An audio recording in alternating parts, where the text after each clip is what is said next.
Jadi ketika masyarakat melakukan pembayaran pajak itu sudah termasuk membayar jasara harja. Yang nanti manfaatnya apa? Kalau orang pulang sore, pagi kan aktivitas bayar pajaknya sampai sore nggak sempat bayar ya. Habis pulang kerja itu langsung mampir bayar. Alhamdulillah kalau Mas Adi dia hampir sekitar 20 sampai 30. Ya. Malah justru sekarang yang di Simpang 5 itu malah bisa 60 juta. Maksudnya satu malam itu. Berarti kan ya sekitaran situ mungkin masyarakatnya memang bisanya malam atau sore seperti itu. Sebenarnya nggak ada alasan nggak bayar pajak ya. Udah dimudahkan. Iya, di mana-mana ada Mas ya, terutama di Simpang 5 itu luar biasa. Karena orang-orang di luar itu, di atas itu kan biasa kalau mau makan itu kan di sekitar situ. Apalagi dia bawa temen pasti akan turun di Kota Lama bayar di situ. Makanya kalau masyarakat harus proaktif seperti itu. Misalnya ada yang kendaraannya rusak terus harus dongkrok lama ya.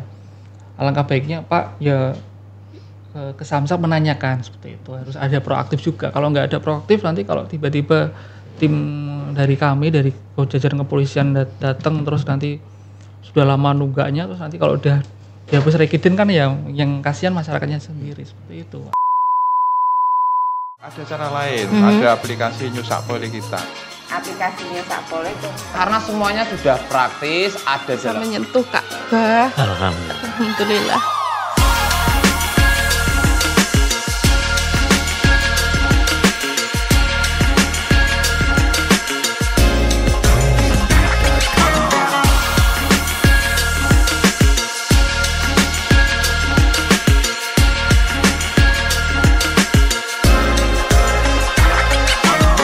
Wani nupai, wani majeki.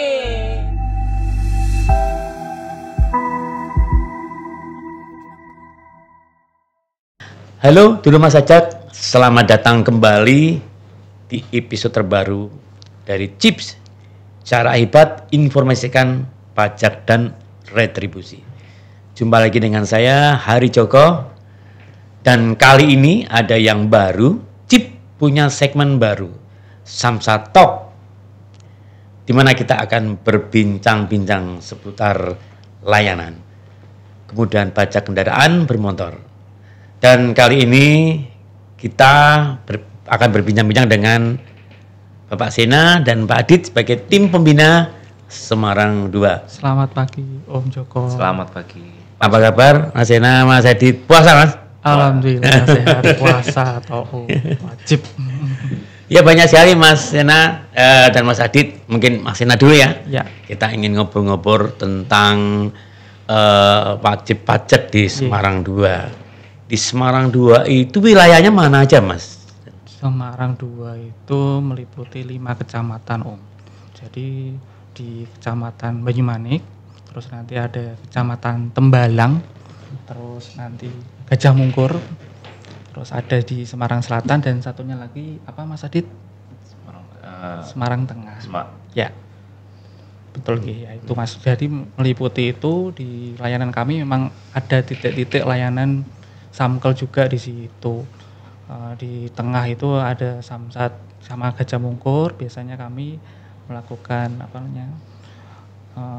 koordinasi dengan kecamatan. Biasanya kalau pas waktu 1 bulan sekali ada Samsat cepat di situ. Kita menggunakan bis Samsat siaga. Jadi seperti itu kalau di Gajah Mungkur. Terus kalau di tengah-tengah kota kita ini ternyata ikonik. Mas Joko punya Samsat bus keliling. Nah, itu rohnya di Semarang 2 di situ. Jadi penerimaan pendapatan paling banyak di situ. Di situ. Di mana lokasinya di mana tuh? Di Simpang 5. Bus Samsat di Simpang. Di Simpang 5 situ. Itu rata-rata hariannya ya sekitar 100 sampai 200 juta. Wah, saban hari itu penerimaan PAD kita, terutama di PKB dan SWD Kalijijinya. Ya itu kemarin memang ternyata ini ya, memang di Simpang 5 ini pusat ya. Iya, betul. Pusat, jadi orang tuh mau ke Semarang itu mesti lewatnya di sana dan bis itu sudah melekat di masyarakat, terutama juga. Ya, melekat di masyarakat, terutama kalau Semarang itu kota atas, masyarakat kota atas, nah gitu. Nah di Semarang 2 ini kan saya mengamati ya, karena saya orang Semarang asli. itu kan banyak rata-rata kebanyakan kan ya di sana kan banyak orang-orang kaya ya Mas. Yang belum tentu bisa hadir. Nah, selain membayar pajak datang di sana dan mungkin di layanannya itu ada nggak cara lain Pak Sena? Jadi tidak harus ke sana, tidak harus ke mana di layanan samsat keliling ya itu ya. Betul. Yang ada di 55 itu ada cara lain nggak? Dengan masyarakat yang rata-rata di Kecamatan Banyumani atau Tembalang itu kan memang taraf kehidupan yang menengah ke atas. Kebanyakan masih ada juga yang datang ke Samsat sebetulnya Pak Joko. Tapi yang kami kemarin lihat dengan Mas Adit dari New Sapole dan Signal ternyata banyak juga. Jadi masyarakat itu menggunakan aplikasi Signal dan New Sapole seperti itu. Pakai HP ya? Pakai HP aja. Jadi HP itu tidak untuk WA-an gitu ya, tapi untuk pelayanan juga. Betul. Ya tadi kalau Mas Sena sudah menjelaskan, mungkin ini baru kali ini kita bisa tatap muka dengan rekan kita dari Jasa Raja. Nah kalau Jasa Raja sendiri Mas, di STNK itu yang di mana Mas? Nah itu kadang orang itu cuman lihat nominalnya aja Pak ya, tapi nggak pernah secara detail dia lihat singkatan-singkatannya sebenarnya apa. Jadi di Jasa Raja itu kalau lihat notis di situ tertulis kan ada tulisan PKB. PKB berarti pajak kendaraan bermotor. Ya. Itu dari Pemda ya. Lalu di bawahnya ada yang ini agak panjang SWDK LLC. SWDK LLC. Iya. Emang agak panjang ya. Kepanjangannya apa itu Mas tadi? Kepanjangannya itu sumbangan wajib dana kecelakaan lalu lintas jalan. Sumbangan tapi wajib. Iya. Jadi ketika masyarakat membayar pajak itu sudah otomatis include dengan jasara harjanya. Kadang makanya orang tuh suka bingung ya jasara harja itu apa. Kadang malah kalau saya tanya jasara harja apa, yang tugasnya di jalan tol mana, bukan jasa marga itu. Seragamnya sama ya. Hampir mirip. Ya. Jadi ketika masyarakat melakukan pembayaran pajak itu sudah termasuk membayar jasara harja.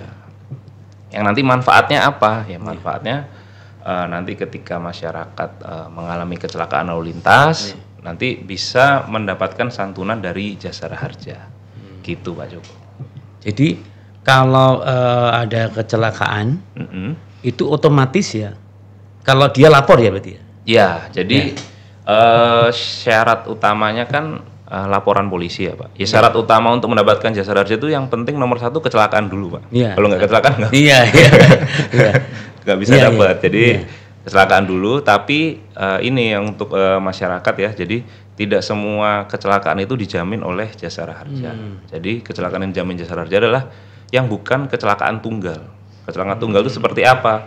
Ya, menabrak pohon, terpeleset di jalan itu tidak termasuk jaminan jasara harja. Jadi yang termasuk jaminan dari jasara harja adalah ketika terjadi tabrakan 2 atau lebih kendaraan. Itu baru masyarakat bisa mendapatkan manfaat ya, santunan dari jasara harja. Dengan bukti laporan dari kepolisian. Iya, itu yang utama.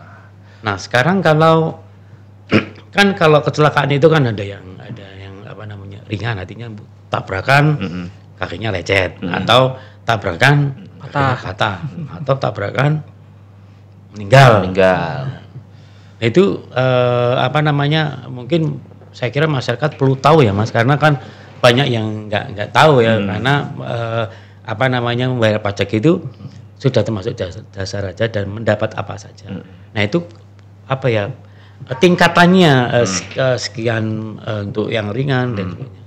Jadi gini Pak Joko, kalau untuk jasara harja itu santunannya untuk luka-luka itu maksimal sebesar 20 juta. Jadi mau lecet, mau patah tulang, dia mendapatkan plafon maksimal 20 juta. Nah ketika 20 juta ini habis, nanti ketika masyarakat punya BPJS bisa diteruskan perawatannya dengan BPJS. Jadi jasa raja mengcover 20 juta. Jadi pertolongan pertama itu jasa raja itu ya? Iya bisa. Yang penting selama ada laporan dari kepolisian. Jadi kalau misalnya ada masyarakat yang nanya, gimana sih persyaratan pengajuan jasa raja? Sebenarnya cukup masyarakat ketika terjadi kecelakaan langsung melaporkan kepada kepolisian. Jadi kalau di Kota Semarang itu melapornya ke unit Laka Polrestabes Surabaya. Itu kantornya ada di Polsek Semarang Barat. Jadi langsung ke sana laporan. Nah, ketika laporan polisi sudah terbit, kita jadi ini sudah sistemnya sudah tersistem ya antara polisi, jasa raja sama rumah sakit. Jadi ketika laporan polisi muncul, otomatis sudah masuk ke sistem kita. Ketika masyarakat itu ada di rumah sakit, otomatis kita akan menerbitkan surat jaminan. Jadi nanti rumah sakit langsung menagihkan ke jasa raja, jadi tidak menagihkan kepada korban. Persyaratannya termasuk foto-foto celakaannya itu ya, Pak? Iya. Nanti paling kalau di kepolisian biasanya kan ketika terjadi kecelakaan nanti kan ada barang buktinya itu yang harus diperlihatkan. Ini tuh Pak Joko. Iya. Termasuk ini mungkin Pak Joko, mungkin Mas Adit bisa nyepil sedikit nih. Harusnya juga di STNK-nya taat pajak, bayar pajak dulu. Mungkin baru bisa diklaimkan ini. Oh iya. Coba mungkin seperti itu ya Mas ya. Iya, jadi betul. Memang karena kita kan sama pajak satu itu atap selalu bergandengan kan. Jadi setiap kami jasa raja punya program di luar atau ketika terjadi kecelakaan, kita pasti menganjurkan masyarakat ketika terjadi kecelakaan ternyata kami pasti ngecek. Oh belum bayar, nah pasti kita anjurkan untuk melakukan pembayaran dulu. Jadi fasilitas yang diberikan oleh jasa raja kepada masyarakat yang kena musibah itu persyaratannya diantaranya STNK-nya dalam keadaan hidup ya, dalam keadaan sudah dibayar harus dibayar dulu. Kita anjurkan untuk dibayar dulu. Salah satu. Sambil tapi tetap proses klaimnya tetap kita proses. Tapi kita anjurkan untuk keluarganya untuk melakukan pembayaran pajak terlebih dahulu. Nah sekarang kita mau lagi ke Mas Sena nih. Siap. Pak Sena, ini seandainya ya ini kan banyak sekali masyarakat yang kurang paham ya berkaitan dengan kepemilikan di sini. Tempatnya Pak Sena ini kan maaf ya banyak yang kaya-kaya kan, di mobil 1, 2, ketiga kan gitu. Nah ini bagaimana cara seorang wajib pajak yang sudah menjual mobilnya supaya itu kalau satu dari mobil 1, kedua, ketiga itu dapat pajak progresif berapa persen? Pajak progresifnya dari yang kedua kan 2, terus nanti yang ketiga 2,5%, lanjut sampai ke 3-4, seperti itu. Jadi di kami itu Pak Joko, terutama di wilayah Banyumanik dan Tembalang itu, di situ paling banyak piutang. Jadi ada masyarakat yang belum bayar pajak. Kemarin kita sudah bersinergi dengan rekan-rekan dari Babin Kamtibmas ya Mas. Oh iya. Kita Oktober kemarin kita bersinergi. Apa sih kinerja Babin Kamtibmas? Kita dorong untuk untuk bukan door to door ya. Kalau pas berkeliling itu sambil ngiling seperti itu.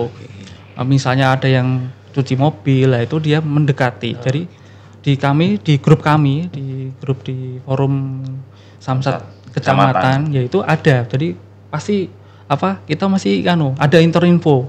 Jadi teman-teman Babin Kamtibmas itu sama jajaran, terutama jajaran kelurahan, kecamatan, pasti kita info kalau ada apa-apa, termasuk ada bebas denda itu terinfo semua. Jadi di forum itu kita komunikasi terus sebetulnya.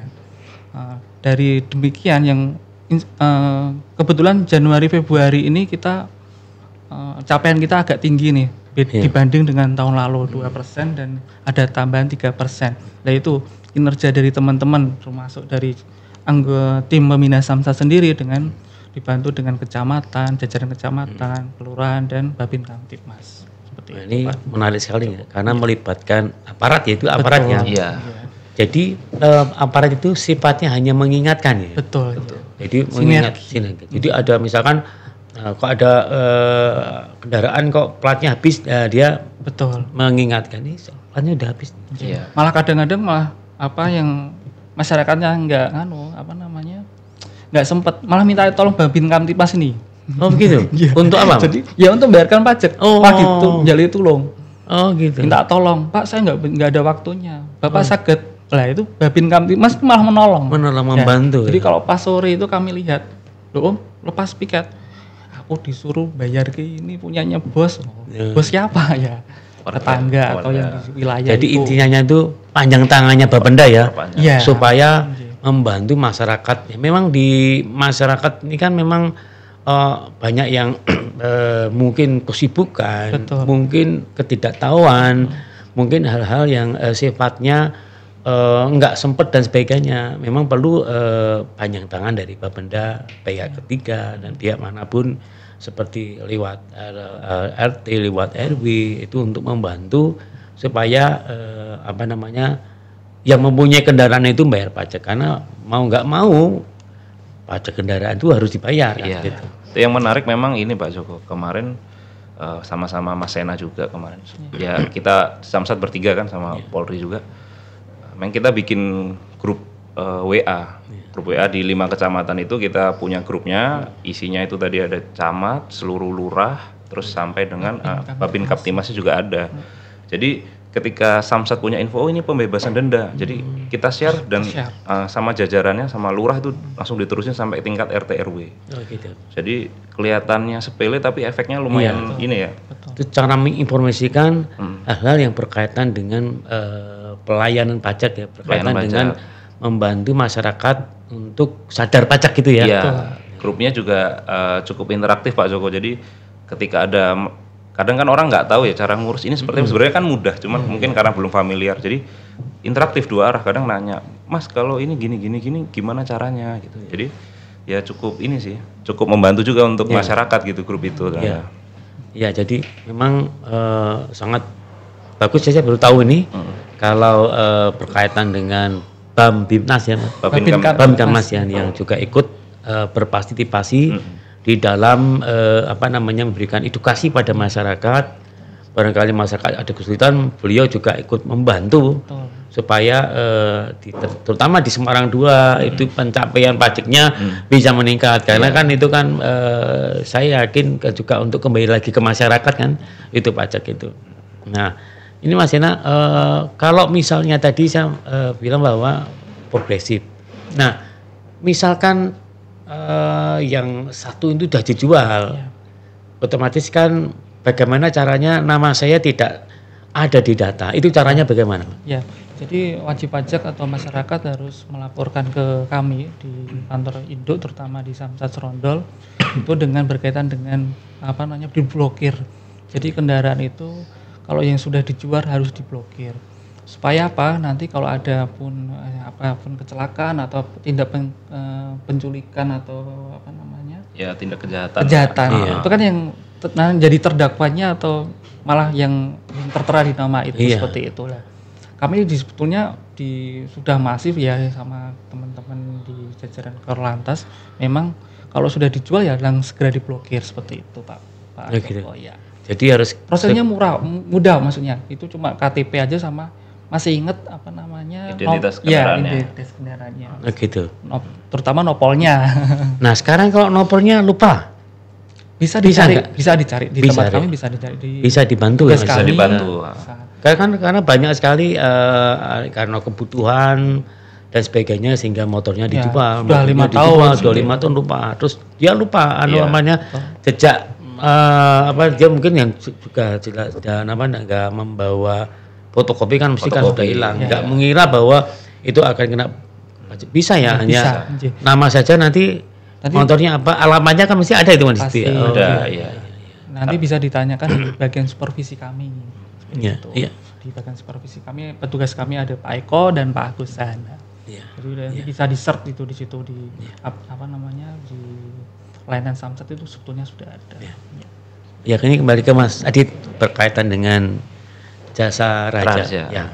Kalau yang di Babana itu kan jelas ya, karena ini tugasnya bagaimana untuk mensosialisasikan. Nah, ini dari jasa raja ada nggak upaya di luar Bapenda berkaitan dengan SDWL yang melekat itu? Apa upaya, ada nggak upaya meningkatkan itu mungkin masyarakat?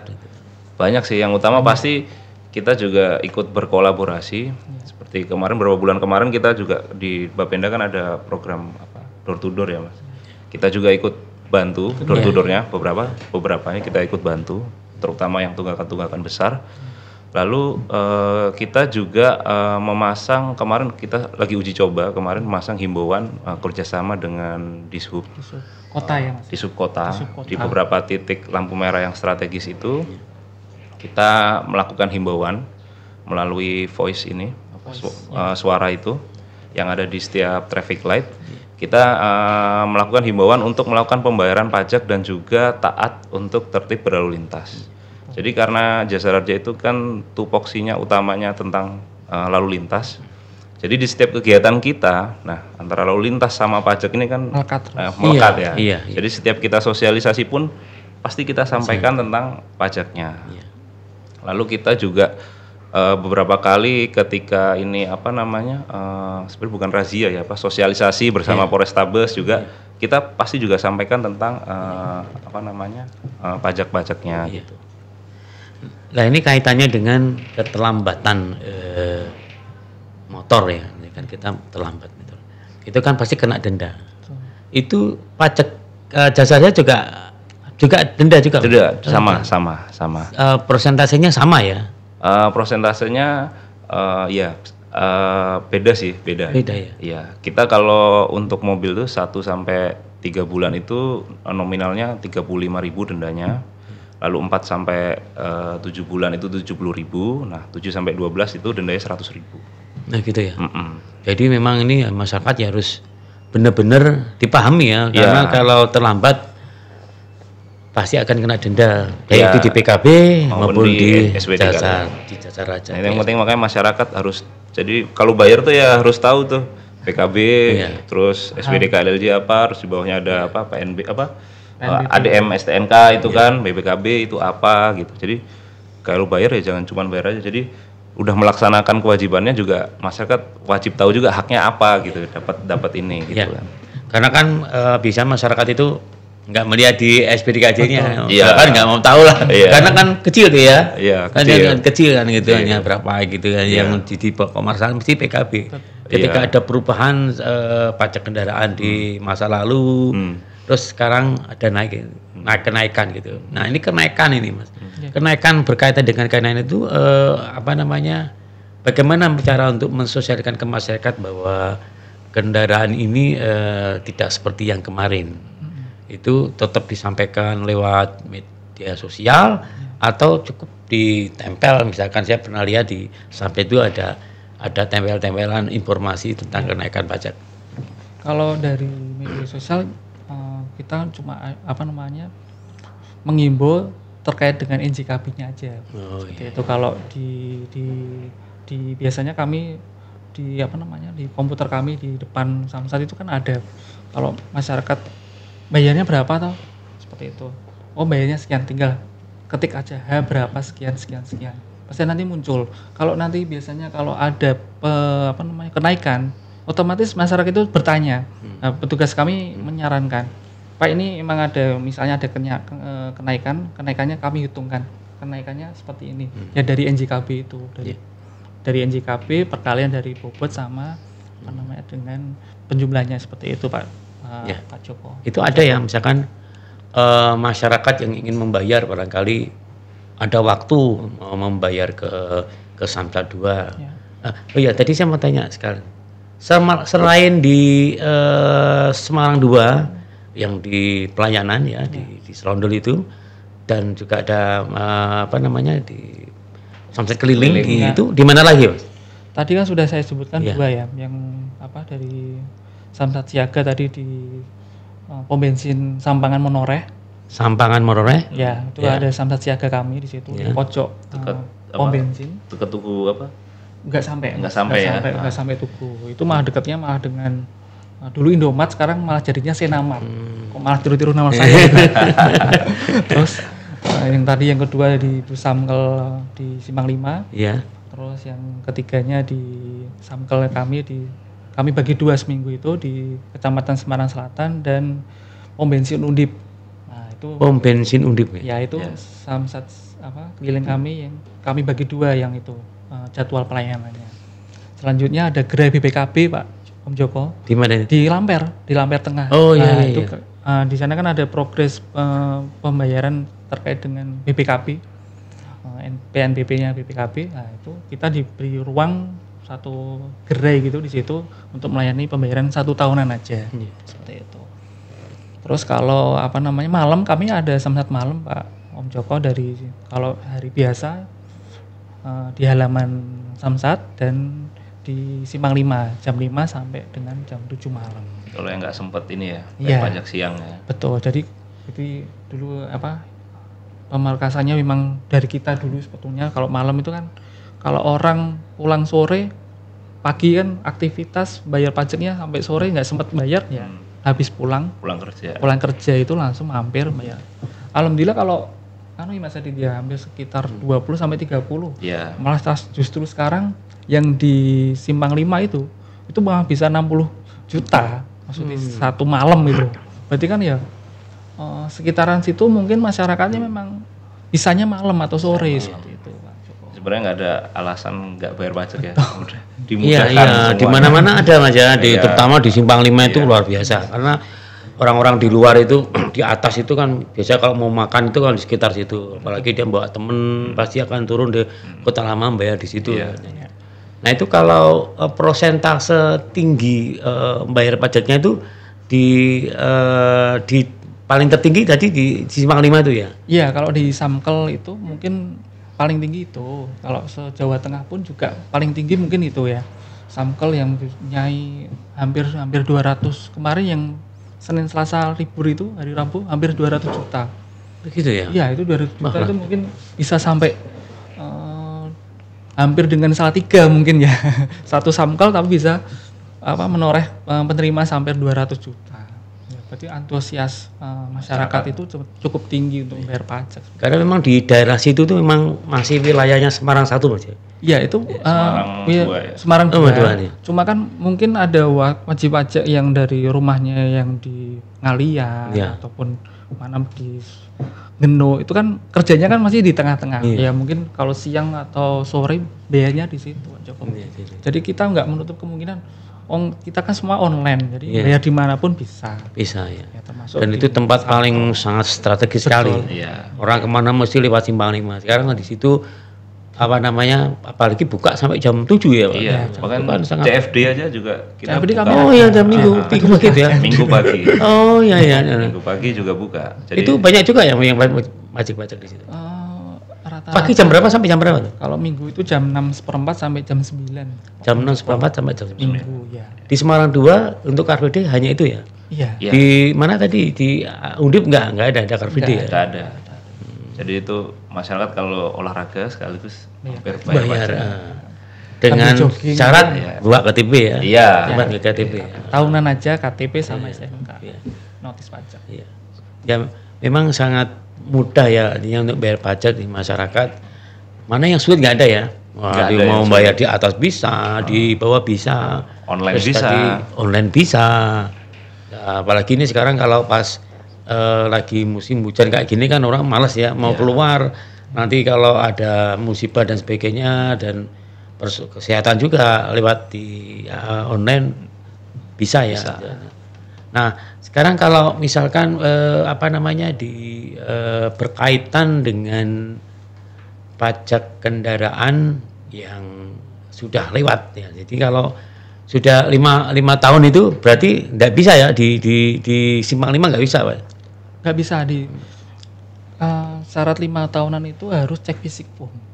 Fisik, terus nanti ada KTP, SNK dan BPKB. Nah, sekarang ini Jawa Tengah terakhir ini nomornya terakhir yang dulunya nomornya 78 depannya digitnya 78 sekarang harus kembali ke 1. Nah ini Jawa Tengah ini terakhir. Nah, ini sudah 3 tahun ini otomatis harus ke Samsat Induk terus baru ke BPKB Lamper. Nah ini yang masyarakat banyak yang belum tahu nih. Gimana begini? Ya. Perlu informasi. Ya karena harus ada minta nomor lagi yang menjadi angka digit 1 tadi. Depannya 1 H1 sekian. Itu harus ke BPKB. Di nomor Anda itu sama di seluruh Jawa Tengah sama. Ya. Kalau di Semarang 123 hanya ada di Lamper Tengah. Kalau di kabupaten kota di Polresta masing-masing. Itu. Persyaratannya apa Mas? Kalau misalkan ini kan punya bukan persoalan ganti nama ya enggak ya? Persoalannya diganti nomor ya. Ganti nomor. Ya, dari nomor 9 Ya. jadi nomor 1. Ya, enggak, nomor 9 kan truk ya. Itu truk nanti jadi 8 kalau enggak 6 kalau biasanya itu. Kalau pribadi 78 menjadi 1. Jadi 1. Ya. Itu syaratnya apa? Syaratnya. Ya tadi yang saya sebutkan KTP, STNK, BPKB, terus cek fisik kendaraan dulu. Jadi kendaraan dulu ya baru ke BPKB Lamper. Ya, jadi kendaraannya harus dibawa ya. Harus dibawa. Ya. Setelah dari Lamper nanti menuju ke kantor induk lagi. Nah, nanti ada minta formulir baru di pendaftaran ke kepolisian sampai dengan penyerahan plat nomor STNK dan plat nomor. Pembayar pajak dulu terutama nanti. Bayar pajak nanti penyerahan dari plat nomor. Nah ini kadang-kadang gini Mas, Pak Sena, maksudnya masyarakat ini kan sangat mengharapkan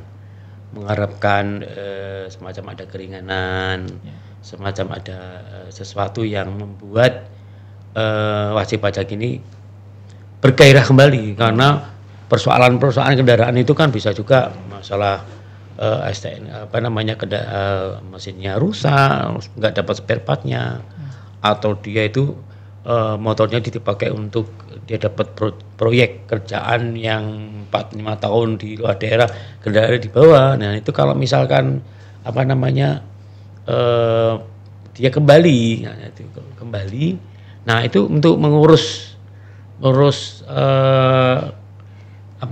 dari 5 itu gitu sama ya syaratnya yang seperti tadi ya. Kalaupun misalnya kendaraannya di Jakarta nih, misalnya kendaraan Jakarta, terus dia tinggalnya di Semarang, cuma kerjanya di Jakarta, ya bisa kalau kendaraannya nggak usah dibawa ke Semarang, bisa. Jadi melakukan cek fisik bantuan di Jakarta. Oh begitu ya. Di samsat terdekat. Samsat terdekat. Jadi tidak perlu membawa mobilnya ya. Iya, tidak perlu membawa mobilnya ke sini. Gitu ya. Itu untuk jasa harga juga nggak masalah ya untuk nggak masalah, kan kita di Samsat juga sudah ada SOP-nya. Betulnya gampang, tinggal masyarakat itu harus bisa meluangkan waktu. Itu yang nomor 1 itu. Masyarakat harus mau dan bisa meluangkan waktu untuk mengurus kendaraan. Karena kan sudah banyak tawaran ya, artinya tawaran 1 bisa langsung ke kantor pusat, ke Semarang 2, bisa lewat gerai-gerai Samsat yang disampaikan tadi. Di Semarang 2 ada di mana? Simpang 5, ada di Sampangan, di di Manoreh tadi ya. Iya, ya. Terus ada di mana tadi? Di Undip itu. Di pom bensin Undip. Kalau tidak bisa ya lewat ini aplikasi. Dan itu kan upaya-upaya yang sudah saya kira tidak memberatkan. Iya. Tinggal kita mengingatkan kepada masyarakat ya, karena kan kadang-kadang masyarakat itu perlu informasi lagi sehingga ingat dan sebagainya. Nah kalau untuk pajak kendaraan sendiri itu misalkan terlambat itu sehari dengan 2 bulan atau 3 bulan itu sama enggak Mas?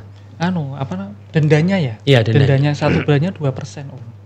Nah, ya. 1 bulannya 2%. Ya, nanti tambah lagi 2% lagi kalau yang 2 bulan sampai dengan 2 tahun. Tapi itu mentok 2 tahun itu berarti cuma 24%. Kalau 12 berarti tadi berapa ya? 1 tahun kan berarti kan 2 sampai 12%. Kalau mentoknya di angka 24%. Kalau misalnya nanti tunggakannya 4 sampai 5%, ya bayarnya ya 24% itu. Oh gitu ya. Nah sekarang kalau misalkan kita ini mungkin ya karena tadi persoalannya kan yang saya sampaikan tadi, kendaraan rusak sehingga cari spare partnya susah sehingga terlambat sampai 3 atau 4 tahun. Nah itu apakah benar akhirnya kendaraan itu jadi nggak berlaku? Oh kalau itu dari Korlantas tidak demikian. Enggak ya? Enggak. Itu kan kalau penghapusan rekiden. Dari tinjauan lapangan dulu. Kalau misalnya benar-benar rusak dan sudah diabaikan dan nanti di door to door dari pihak kepolisian dan jajarannya, ini mobil ini perlu diaktifkan lagi apa tidak sesuai dengan persetujuan dari masyarakat itu. Jadi kalau misalnya Pak saya udah dongkrok lama nih Pak, Bu ini kalau misalnya kami hapus rekiden seperti apa, itu ada persetujuan seperti itu. Kalau udah habis Kalau sudah dihapus rekidennya otomatis nggak bisa jalan, maksudnya nggak bisa dihidupkan kembali. Ya. Mungkin kaitannya dengan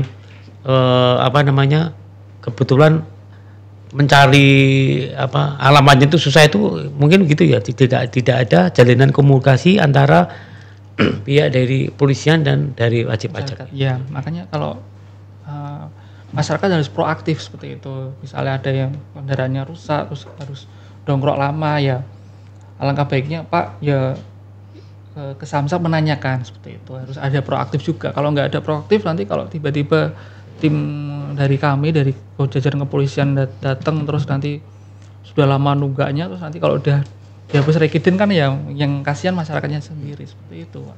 Itu kalau misalkan oke, terus langsung kita dia mau ini akan mau saya hidupkan lagi Pak, ternyata spare partnya udah ketemu ya. Itu boleh nggak minta keringanan misalkan saya udah keluar banyak ini Pak, sudah bayar beli spare part ini, tapi saya sebetulnya ingin bayar pajak ini Pak, motor saya sendiri. Nah, boleh nggak wajib pajak itu minta keringanan untuk supaya dia tetap bayar pajak? Kalau secara pribadi ya kan tergantung kondisi real di lapangan ya. Harus jelas dari kronologisnya, dulunya ada kecelakaan, otomatis harus melampirkan, kalau menjadi bagus harus melampirkan dari surat dari bengkel seperti itu Pak. Terus nanti pengajuan dari keringanan ini memang ada prosedurnya. Jadi mulai mekanismenya dari BPD dulu, terus nanti kita membuat telaah seperti macam diperbolehkan mendapatkan keringanan apa tidak. Nanti baru dilaporkan dikirim atau ke kantor pusat. Dan nanti baru ada tim dari kantor pusat yang mengaji nanti mendapat keringanan berapa persen atau seperti itu. Artinya hal-hal yang kendala berkaitan dengan masalah finansial ya, artinya dia membayar, dia punya keinginan bayar pajak, tapi karena dia nggak mengira bahwa dia sudah terlambat sekian tahun, karena kan tidak sengaja kan, itu kan harus dia memperbaiki. Sekarang kalau motor dia masih ingin memiliki, barangkali kalau aku malas ini tak jual aja selesai ya, tapi kan masih ingin ngopeni lah intinya, itu pasti kan ingin menghidupkan supaya nyaman lah. Kalau misalkan kita naik motor di jalan kan dalam keadaan STNK-nya masih berlaku, itu kan akan nyaman, akan tenang kan gitu.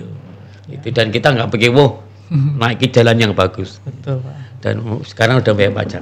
Saya kira mungkin sangat memudahkan ya. Jadi hal-hal yang berkaitan itu bisa diatasi lah, untuk bisa, yang penting komunikasinya gitu. Ya, ingin sekali saya ngobrol-ngobrol lebih banyak lagi Pak Sena, Mas Adit. Mungkin apa nih pesan-pesan Pak Sena dan Mas Adit untuk masyarakat berkaitan dengan untuk memberikan semacam semangat di dalam membayar pajak kendaraan bermotor? Monggo silakan. Mas Adit dulu aja. Untuk masyarakat Jawa Tengah, khususnya Kota Semarang, jangan lupa untuk bayar pajak kendaraan bermotor, karena ketika kita melakukan pembayaran pajak kendaraan bermotor, terdapat banyak sekali manfaat yang nantinya akan kita dapat. Selain itu, jangan lupa selalu hati-hati di jalan, jangan sampai terlibat kecelakaan. Pak Sena? Oh iya, saya juga. Iya. Nggak seru lah ya Mas, jarak-jarak calon. Ya. Selamat siang masyarakat Jawa Tengah, khususnya di wilayah Semarang. Kami himbau semuanya untuk taat membayar pajak. Dengan membayar pajak juga untuk kepentingan kita sendiri, nanti di jalanan juga kita aman dan tidak was-was lagi. Apa sih gunanya membayar pajak ya? Untuk kita sendiri, untuk pembangunan Jawa Tengah. Matur suwun yang sudah membayar pajak dan taat pajak. Matur suwun. Ya, terima kasih buat Sobat Cip yang sudah dengerin episode kali ini. Semoga jumpa di episode selanjutnya. Salam wani numpaki wani bejiki, gimana? Kita bertiga ya? Ayo kita bareng-bareng yang kenceng aja. Wani numpaki wani bejiki ya. 1, 2, 3. Wani numpaki wani bejiki.